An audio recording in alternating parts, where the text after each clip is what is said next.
How do UTI bacteria evolve antibiotic resistance in children? Imagine bacteria as tiny invaders that can change their tactics to survive.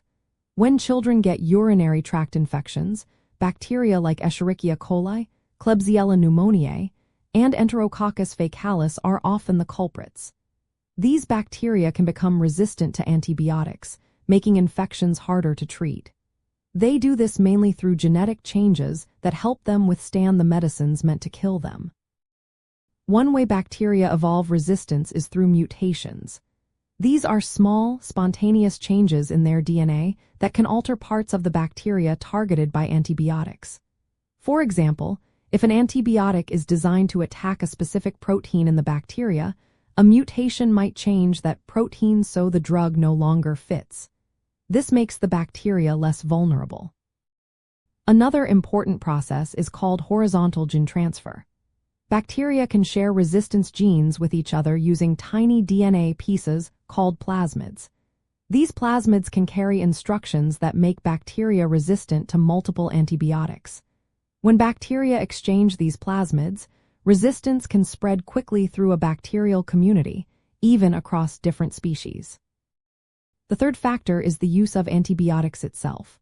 When children are treated with antibiotics, the drugs kill the bacteria that are sensitive to them. But bacteria that have or acquire resistance genes survive. These resistant bacteria then multiply and become the dominant strain. This process is called selection pressure.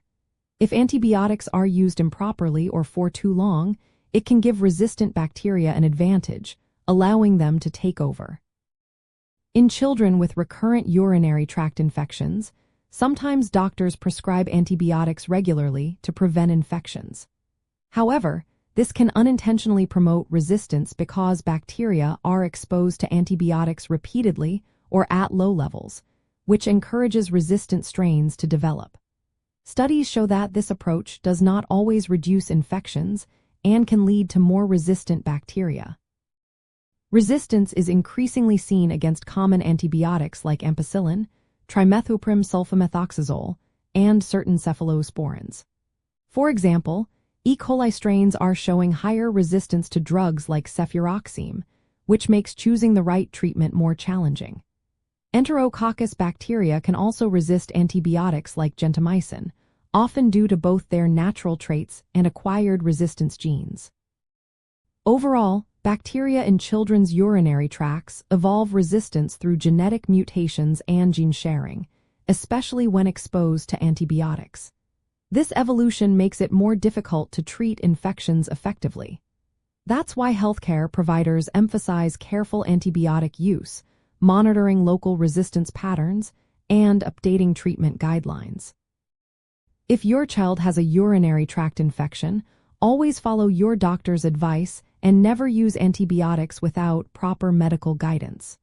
Remember, each child's situation is unique, so personalized medical advice is essential for safe and effective treatment.